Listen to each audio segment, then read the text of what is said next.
এখন থেকে সাদা পোশাকে কাউকে গ্রেপ্তার করা চলবে না। অভিযানের সময় পোশাক পরতে হবে, থাকতে হবে পরিচয়পত্র, বললেন স্বরাষ্ট্র উপদেষ্টা। এদিকে বিশৃঙ্খলার কারণে প্রশিক্ষণ থেকে ৩২১ সাব ইন্সপেক্টরকে বাদ দেওয়া হয়েছে বলে জানান স্বরাষ্ট্র উপদেষ্টা জাহাঙ্গীর আলম। আর চলতি বছরে ইলেকট্রনিক পাসপোর্ট চালু করার কথাও জানান তিনি। সোমবার আগারগাঁও পাসপোর্ট অফিস এবং ডিবি কার্যালয় পরিদর্শন শেষে এসব তথ্য জানান স্বরাষ্ট্র উপদেষ্টা। সুমাইয়া খানের রিপোর্ট। আওয়ামী লীগ সরকারের ১.৫ দশকের শাসন আমলে হত্যা ও গুমের ঘটনা ছিল প্রতিদিনের ঘটনা। আলোচনায় থাকা এই ইস্যু নতুন করে জোরালোভাবে সামনে আসে রাজনৈতিক পট পরিবর্তনের পর গুম কমিশনের অন্তর্বর্তী প্রতিবেদনে।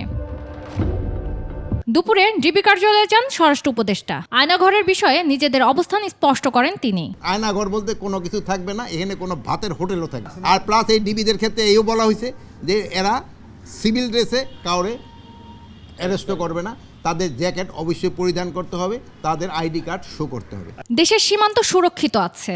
মিয়ানমার থেকে মাদক চোরাচালান বন্ধে কড়া নজরদারি আছে সরকারের।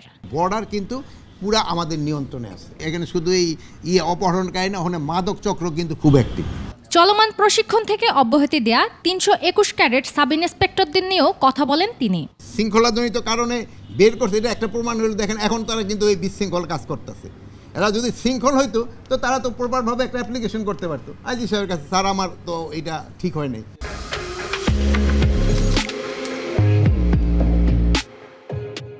এর আগে আগারগাঁও পাসপোর্ট অফিস ও বহিরাগমন অধিদপ্তরে যান স্বরাষ্ট্র উপদেষ্টা। এমআরপি পাসপোর্টের যে একটা সমস্যা ছিল, এটা ইনফ্যাক্ট এই পাসপোর্ট ডিপার্টমেন্টের জন্য হয় না, এটা আগের সরকারের একটা সমস্যা, ওইটা এগোঘাড়া এসে চাপ ছিল। কিন্তু এই সমস্যাটা সমাধান হয়ে গেছে। মানে 31শে ডিসেম্বর এই বছরের ভিতরে সব আমরা ইলেকট্রনিক পাসপোর্টের ভিতরে যাব। রোহিঙ্গাদের বিষয়ে সরকারের অবস্থান জানান তিনি। এছাড়া পুলিশ ভেরিফিকেশন থাকবে কিনা তা নিয়ে বর্তমান পরিচালকের সঙ্গে আলোচনার কথা জানান স্বরাষ্ট্র উপদেষ্টা।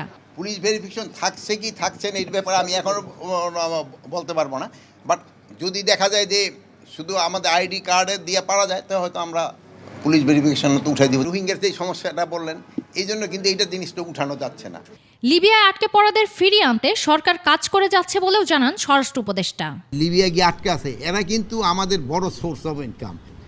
এখন ক্ষেত্রে যতটা আমাদের পক্ষে করা সম্ভব আমরা অবশ্যই করব। সুমাইয়া খান, ২১শে টেলিভিশন, ঢাকা।